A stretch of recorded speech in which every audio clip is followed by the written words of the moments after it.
जय हो दोस्तों। गरीबी के इतने दिन काटने के बाद हम आज पहुंच चुके हैं इस वीडियो पर। तुम अगर किसी रिच फैमिली में जाओगे तो तुम्हें वहाँ अलग ही टाइप के पेरेंट्स मिलते हैं, जैसे अलग माइंडसेट, अलग ड्रेसिंग सेंस और अपने बच्चों से अलग ही लेवल का कनेक्शन। मगर हम जैसे मिडिल क्लास लोगों के पेरेंट्स एक ही जैसे होते हैं, भले ही तुम कहीं चले जाओ। उनका माइंडसेट, ड्रेसिंग सेंस और अपने बच्चों से कनेक्शन उन्हें सिर्फ एक ही डायरेक्शन में लेके जाता है कि बच्चों का चैन कैसे छीनना है, मौका मिलते हैं उनकी सुताई कैसे करनी है, बच्चों को 2 मिनट के लिए भी वेला नहीं रहने देना, और अगर कोई बच्चा डिप्रेशन में है तो उसे और डिप्रेशन कैसे देना है। जब कोई दोस्त घर मिलने आती है तो अमीरों के पेरेंट्स उन्हें प्राइवेट स्पेस देते हैं, उन्हें बातचीत करने का मौका देते हैं। हम लोगों के घर लड़की तो बहुत दूर की बात है, कोई सोच भी नहीं सकता है। और ये बात तो हमारे पूर्वजों ने भी नहीं सोची कि उनसे कोई लड़की मिलने आई होगी। गलती से अगर कोई लड़का भी मिलने अगर हमारे घर आ जाए तो हमारे पेरेंट्स हमारे सिर के ऊपर खड़े हो जाते हैं, हमें एक सेकंड के लिए भी अकेला नहीं छोड़ते। बार बार हमारे रूम के बाहर चक्कर काटते हैं कि कहीं हमारे लड़की को वो कुछ गलत तो नहीं सिखा रहा होगा। मगर उन्हें कौन बताए कि गलत तो मैं उसे सिखा रहा हूँ। घर आए दोस्त से मुझसे ज्यादा तो बातें मेरे पापा कर लेते हैं, उसकी ऐसे इंक्वायरी करने लगते हैं जैसे कि वो कोई क्रिमिनल हो। तू क्या करता है, क्या नहीं करता, क्या पढ़ता है। मेरा दोस्त भी सोचता है कि मैं इसके घर गलत ही आ गया, दोबारा इसके घर कभी नहीं आऊंगा। इन्हीं सब हरकतों की वजह से मेरा कोई दोस्त मेरे घर नहीं आता, और आता भी है तो उससे पहले ही खौफ हो जाता है कि वहां जाके उसे क्या देखने को मिलेगा। अमीरों के बच्चे जब घूमने जाते हैं तो उनके पेरेंट्स बस उनसे इतनी ही बात बोलते हैं, ध्यान रखना और पैसों की कोई दिक्कत हो तो कॉल कर देना। और जब हम जैसों की घूमने की बारी आती है तो जैसे अच्छे पति के लिए 16 सोमवार के व्रत रखने पड़ते हैं, वैसे ही बापू जी के आगे महीनों तक भीख मांगनी पड़ती है कि प्लीज हमें देवता जाने दो। बापू जी को खुश रखना पड़ता है, उनकी हर एक बात माननी पड़ती है, उनके कहने से पहले उनका हर एक काम कर देना पड़ता है ताकि वो हमें जाने दे।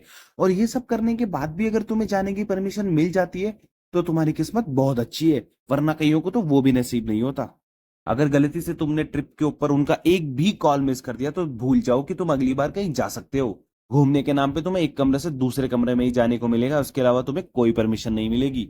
क्योंकि पापा को लगता है कि मैं वहां कुछ ना कुछ गलत ही करने गया हूँगा, और मम्मी को लगता है कि वहां कुछ ना कुछ मेरे साथ ही गलत हो रहा है। अमीरों के पास पर्सनल स्पेस इतना ज्यादा हो सकता है कि उसमें हमारे जैसे 100-200 बेवकूफ आसानी से रह सकते हैं। एक दिन गलती से मैंने अपने पेरेंट्स के आगे पर्सनल स्पेस की बात कर दी। उस दिन मेरे घर में सबको भूखा सोना पड़ा क्योंकि मेरे पिताजी का माथा सनक गया। उन्होंने मुझे पूरी रात गंदी गंदी गालियां दी, कहने लगे तुझे अंग्रेजी के गंदे गंदे शब्द सिखा कौन रहा है, और इस कमरे में सोए 15 लोगों में से सिर्फ तेरा ही एक ऐसा चद्दर है जिसमें छेद नहीं है, तुझे और कितना पर्सनल स्पेस के नाम पे हमें सिर्फ वो दिन मिलता है जिस दिन हमारे घर वाले किसी फंक्शन में गए हो, किसी ऐसे रिश्तेदार के जो हमें कभी खुश देखना नहीं चाहता। उस दिन भी मुझे घर का कुत्ता समझ के घर की चौकीदारी के लिए घर पर छोड़ दिया जाता है। मेरे अमीर दोस्त चुन्नी चौहान को एक दिन मैंने उसके पिताजी से अपने दिल की बातें शेयर करते देखा। ये सब देख के एक दिन मेरा भी दिल कर गया कि मैं भी अपने पापा से सब कुछ बताऊं। पहली बात तो मेरी हिम्मत ही नहीं हुई, मेरे मुंह में जैसे दही जम गया हो, लगा कि जैसे किसी ने मेरे मुंह पे ताला लगा के चाबी को नाले में डाल दिया हो और वो चाबी मुझे दोबारा मिल नहीं रही। कैसे जैसे 1 महीने के बाद मैंने उन्हें अपने दिल की बातें बोलना शुरू करी तो उन्हें लगा कि मैं पागल हो चुका हूँ, मेरा दिमाग सरक गया, मैंने किसी चौराहे पे पैर रख दिया जिसकी वजह से मेरे को अजीब अजीब से दौरे पड़ रहे हैं। ये तो मेरी मम्मी ने रोक लिया, वरना वो तो तांत्रिक को बुलाने लगे थे। अमीर लोग अपने बच्चों से काम नहीं कराते क्योंकि राजा बेटा काम करेगा तो मौज मस्ती कौन करेगा।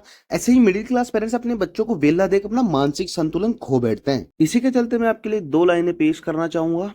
अमीरों को नहीं होती उनके बच्चों की नौकरी की चिंता, अमीरों को नहीं होती उनके बच्चों की नौकरी की चिंता।